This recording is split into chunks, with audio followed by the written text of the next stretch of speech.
623, 12 November 2020. This is video number 3. Pennsylvania Supreme Court to hear challenge over 800,000 invalid, in quotations, votes, and a Nevada poll worker attests to outright fraud. The Pennsylvania Supreme Court has agreed to consider a GOP challenge claiming that Republican observers were unable to see ballot counting, thereby invalidating hundreds of thousands of votes, according to Reuters. The decision to hear the case is separate from a challenge to the Pennsylvania Supreme Court's ruling regarding ballots received after Election Day. The news comes as Rudy Giuliani says at least 50 GOP witnesses say they were corralled by Philadelphia election officials on Election Day and weren't able to see a single ballot counted behind closed doors. He claims that the roughly 800,000 votes counted after that are invalid. Meanwhile, in Nevada, a Clark County poll worker has claimed in a sworn affidavit that proof of residence data was fabricated for illegal voters, among other claims. The whistleblower claims that they worked 13 out of 14 days during early voting from October 17th to the 30th, where they had concerns over election polling place intimidation and voter fraud. Meanwhile,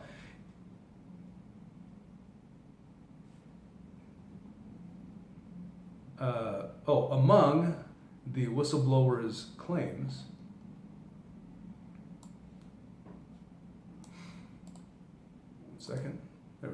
Among the whistleblower's claims, 1. Voters without valid ID were told to go to the parking lot and simply make an appointment with the DMV, after which they were allowed to vote. Quote, "We were told by," redacted name, "my team leader and 2 other assistants to advise people who wanted to register to vote and did not have the proper Nevada ID or driver's license that they could go out in the parking lot and make an appointment with the DMV to get a Nevada ID or driver's license and then bring in proof of their appointment confirmation, either a paper copy or show it on their phone to us, and then they would be registered," end quote.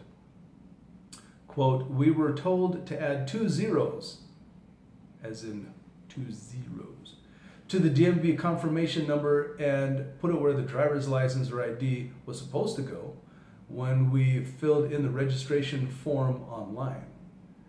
Number 2, a Biden-Harris bus, tent, or table was in the parking lot with, quote, "speakers, dancers, music, and other festivities," end quote, and were offering food, drink, and political memorabilia to voters.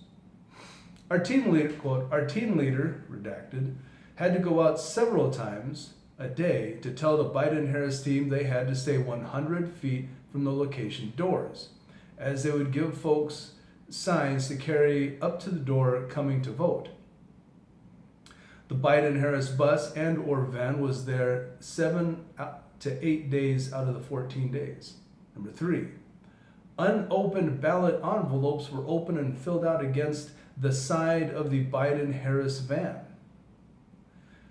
Quote, "I personally witnessed 2 people handling multiple unopened mail-in ballot envelopes."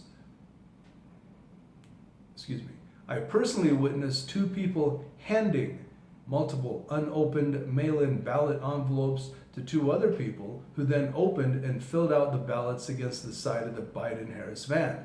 The same 2 people who marked the ballots then put the marked ballots in official pink and white envelopes. These individuals were not poll workers. Quote, "By my final walking lap, there were 5 or 6 additional people who formed a human wall which moved as I walked by, apparently in an attempt to block my view of the 4 people who were opening envelopes, marking ballots, and placing those ballots in the pink and white return envelopes," end quote. On Saturday, the Clark County Registrar of Voters, Joe Gloria, acknowledged that his office had received reports of potential voter fraud, but that they wouldn't investigate them until after the election is completed. Quote, We do have some reports that have come in that we're logging for reporting, but we're definitely going to do an investigation. And we'll deal with them once the canvass is finished, said Gloria. These votes are in the system at this point, so we'll have to go after the election, post-election, go after anything that's been reported at this time. It's convenient.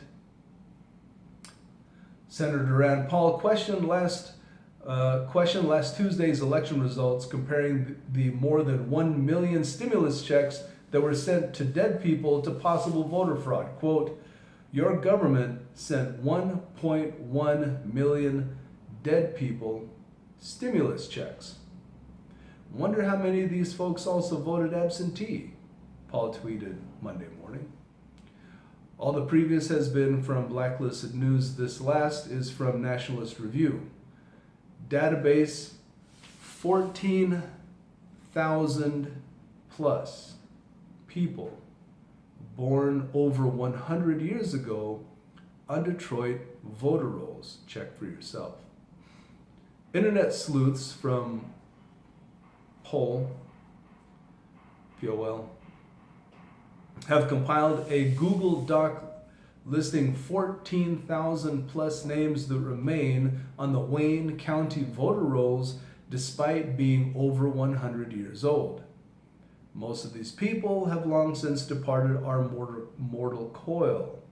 Some names unearthed in this list have requested absentee ballots, but that doesn't necessarily mean they are dead either. This is from Nationalist Review. You can find it yourself like I did and scroll through the names. It's an amazing amount of people. 14,000 plus people in one city that are over 100 years old. That's quite an accomplishment, Detroit. Quite an accomplishment. Must be something in your water. 623 out.